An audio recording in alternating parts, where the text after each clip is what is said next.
আগুন, আবারও আগুন। কিভাবে গিলে ফেলছে আস্ত তিনতলা বাড়িটাকে?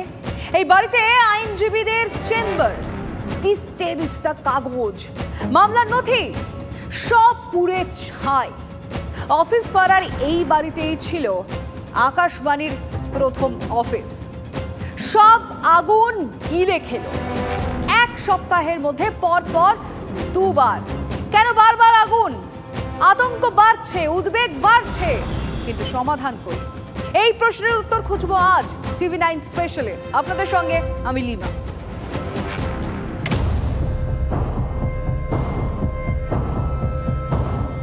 দাউ দাউ করে জ্বলছে আগুন, পুড়ে খাক আইনজীবীদের চেম্বার। দমকল মন্ত্রী পৌঁছতেই ক্ষোভ প্রকাশ আইনজীবীদের। আমাদের কি ক্ষয়ক্ষতি হয়েছে সেটা আমাদের দেখতে হবে।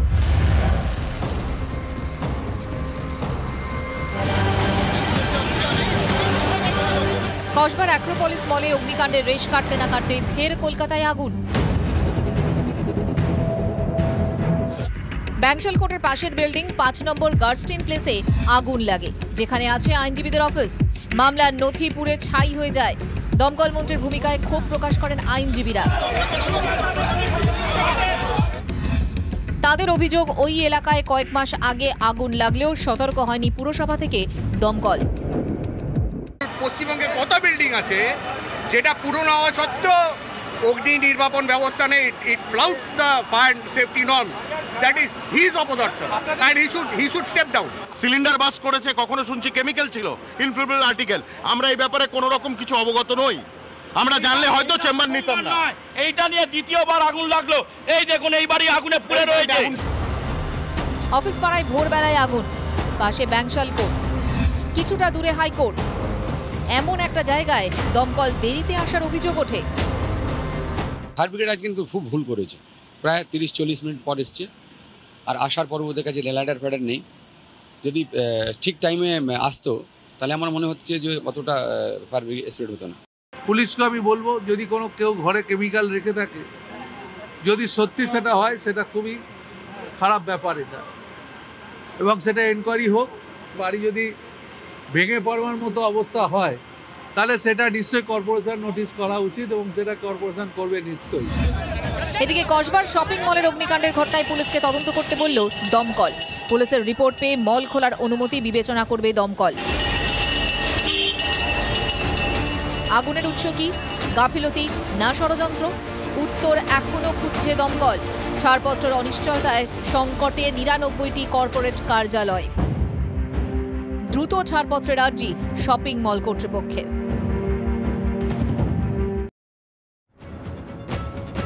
পার্ক স্ট্রিট থেকে কসবা বা আজকের অফিস পাড়া, হালফিলের ঘটনার কথা বাদ দিন, বছরের পর বছর ধরে যৌতুক গৃহে পরিণত হয়েছে কলকাতা।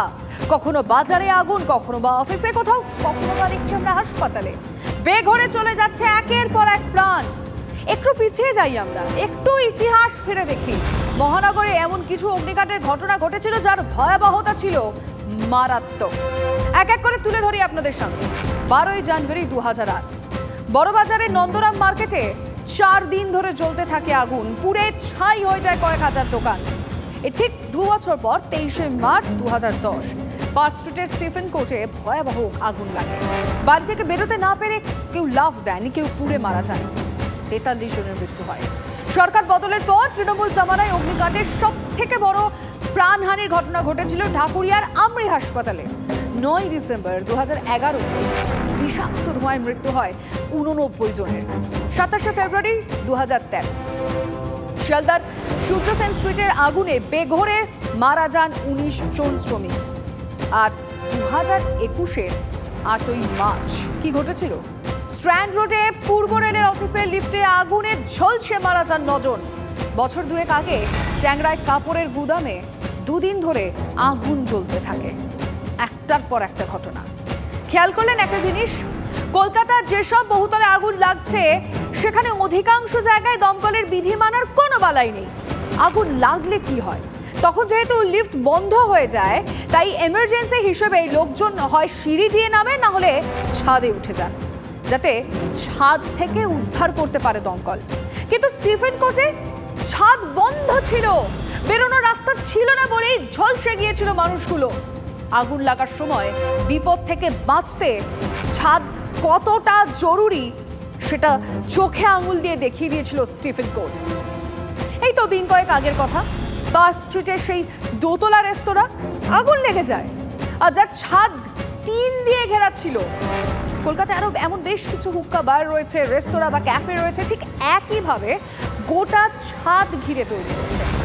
ফলে বহুতলে আগুন লাগলে কিভাবে আটকে থাকা মানুষজন বেরোতে পারবেন, তাদের কি পরিণতি হবে বুঝতে পারছেন?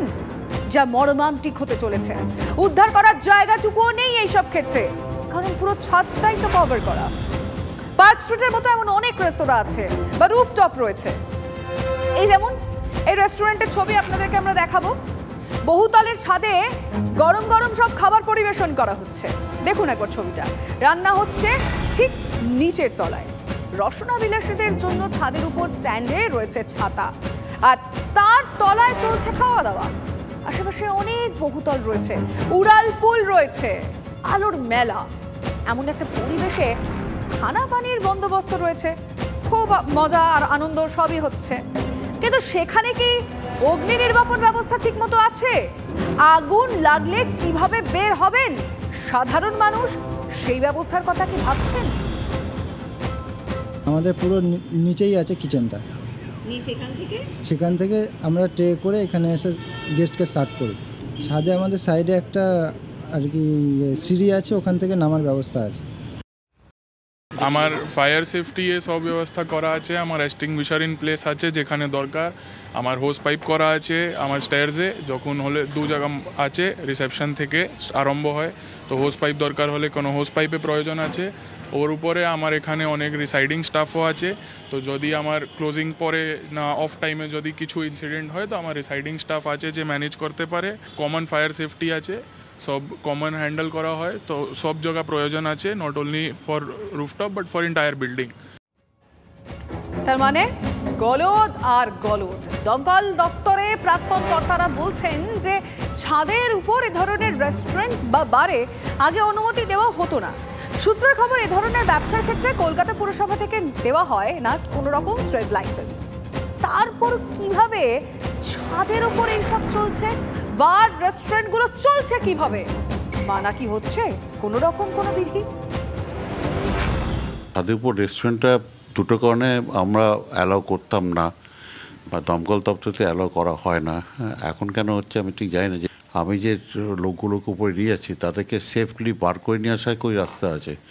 আমাকে ওর জন্য আলাদা দুটো সিঁড়ি করা আছে, নাকি কমন স্টেয়ারকেস থেকে ওই ছাদে যাচ্ছে? কারণ মানুষজন চলে যাচ্ছে ওখানে, কিন্তু কিভাবে বেরোবে, কোথা দিয়ে বেরোবে, যদি কোনো এমার্জেন্সি হয় ওদেরকে রেস্কিউ করে নিয়ে আসার কি কোনো স্কোপ আছে কি না, সেইগুলো তো কোনো দেখা হচ্ছে না। বিশেষজ্ঞরা কি বলছেন জানেন? তারা বলছেন খাদ্য দপ্তর সিইএসসি কে সঙ্গে নিয়ে দল গঠন করুক কলকাতা পুরসভা। নন্দরাম মার্কেটে আগুন লাগার সময় যেমন নজরদারি হয়েছিল ঠিক তেমনই হওয়া উচিত। বেআইনি হলেই ভেঙে দিতে হবে ছাদের উপরে নির্মাণ। আর একটা গুরুত্বপূর্ণ বিষয় কিন্তু রয়েছে, অবসরপ্রাপ্ত দমকল আধিকারিক বলছেন আগে অনুমতি দেওয়া হতো না, তাহলে এখন কিভাবে অনুমতি দেওয়া হচ্ছে? যেভাবে ব্যাঙের ছাতার মতো আবাসন বা বাড়ির ছাদে রেস্তোরাঁ, বার বা ক্যাফে গজিয়ে উঠছে, তাতে আগুন লাগলে কি হবে? চোর পালালে বুদ্ধি বাড়ার মতো তৎপরতা শুরু হবে। খোদ কলকাতা পুরসভার মেয়র মানছেন বেআইনি ক্যাফে রেস্তোরাঁ তৈরি হয়েছে, আর এগুলি ভাঙাও হবে। কমার্শিয়াল ইউজের জন্য সেগুলোকে আবার ছাদ বিক্রির একটা প্রবণতা বেড়ে গেছে। হুক্কা বার সব ছাদে হচ্ছে, আর ছাদে সেই জন্য আগুনও ধরছে। ইমিডিয়েটলি যদি বেআইনি হয় তাহলে সেগুলোকে ভেঙে দেওয়ার বন্দোবস্ত করার জন্য সার্ভে করতে বলেছে। তৃণমূল পরিচালিত পুরসভা বলছে কড়া আইন প্রণয়ন করেই এই ধরনের ক্যাফে বা রেস্তোরাঁ বন্ধ করতে। তাৎপর্যপূর্ণ বিষয় হলো খোদ মহানগরিক ফেরহাদ হাকিম বলছেন যে প্ল্যান অনুমোদন কিভাবে পেল তার তদন্ত করতে তিনি বলেছেন। আচ্ছা, তাহলে পুরসভার অনুমোদন ছাড়া কিভাবে গজিয়ে উঠছে ছাদের উপর বার রেস্টুরেন্ট? শাসক দলের মদত ছাড়া এগুলো তৈরি হলো কিভাবে? রুফটপে বিপদ। কলকাতা পুরসভা যাদের উপর সব দায়িত্ব নজর দেওয়ার তারাই যেন নিধিরাম সর্দার হয়ে গেছে। মেয়র ফিরহাদ হাকিম বলছেন যে অবৈধ হলে ভেঙে দেওয়া হবে, কিন্তু অ্যাকশন কোথায়? একটা ঘটনা ঘটে আবার তো সব ঠান্ডা হয়ে যায়, আবার আগুন লাগলে গনগনে হয় পরিস্থিতি, শুরু হয় আবারও সেই কাটাছেঁড়া। কলকাতায় বারবার আগুন লাগার ঘটনা এবং বিধি উড়িয়ে রুফটপে বার রেস্টুরেন্ট নিয়ে প্রাক্তন পুলিশ কর্তাদের প্রশ্নের মুখে পড়েছে পুরসভা দমকল। এই যে শর্তগুলো, যে আগুন যাতে না লাগে বা লাগলে যাতে জল পাওয়া যায় এবং ফায়ার ব্রিগেডের লোকেরা পৌঁছতে পারে, সেটা ঠিকভাবে না মেনেই অনুমতি দেওয়া হয়, বা অনুমতি দেওয়া হলো যেগুলো করতে হবে সেগুলো না পূরণ করার পরও তাদের বিরুদ্ধে ব্যবস্থা নেওয়া। গাফিলতি শুধু কিন্তু দমকল মানে ফায়ার ব্রিগেড নয়, দমকল তার সাথে কিন্তু লোকাল পুলিশ স্টেশন আছে, প্লাস কর্পোরেশন রয়েছে। এরা তিনজনে মিলে কিন্তু আজকে জিনিসটা করে। অতএব এই ক্ষেত্রে কি করে আজকে উইদাউট মেনটেনিং এনি ফর্মালিটিস, আইন করে কিন্তু হবে না, আইনের প্রয়োগটা যাতে যথাযথ হয়। তৃণমূলের জামানায় কলকাতায় একের পর এক অগ্নিকাণ্ড, রুফটপ রেস্টুরেন্টের বারবারত্ব। একসময় বামেদের জামানায় মেয়রের আসনে যিনি ছিলেন সেই বিকাশ রঞ্জন ভট্টাচার্য কি বলছেন শুনব। এখানে দমকল দপ্তর যাদের নির্দিষ্ট দায়িত্ব আছে আইন অনুযায়ী, পুরসভা যাদের দায়িত্ব আছে এই সমস্ত পুরনো বাড়িতে পরিদর্শন করা, দেখভাল করা, সেই সমস্ত কাজগুলো ঠিকমতো হচ্ছে না। আসলে দুর্ভাগ্যজনক হচ্ছে যে গোটা প্রশাসনটাই এখন এত বেশি নেতা নির্দেশ নির্ভর হয়ে গিয়েছে, যার ফলে তারা স্বাধীনভাবে তাদের যে করণীয় কাজ সেই কাজগুলো তারা করেন না। রুফটপের নিরাপত্তা এবং আগুন ঘিরে রাজনীতিও চড়া। কলকাতার প্রাক্তন মেয়র প্রশ্ন তুলেছেন বর্তমান বোর্ডের পদক্ষেপ নিয়ে, আর বিরোধীরা তারা শাসকের তুলোধনায় ব্যস্ত। বিরোধীদের একের পর এক বাউন্সারের সামনে কিন্তু মেয়রও কার্যত মেনে নিয়েছেন। গন্ডগোল আছে কিছু জায়গায়।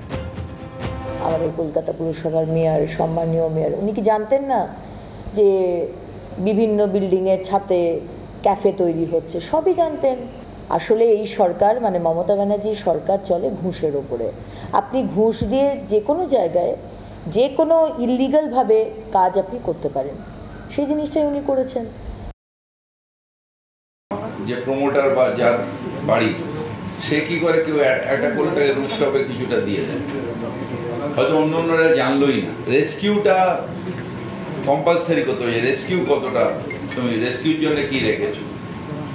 আর সব যতগুলো প্রমোট মানে ওনার্স আছে তাদের কাছে এনওসি নিতে হবে।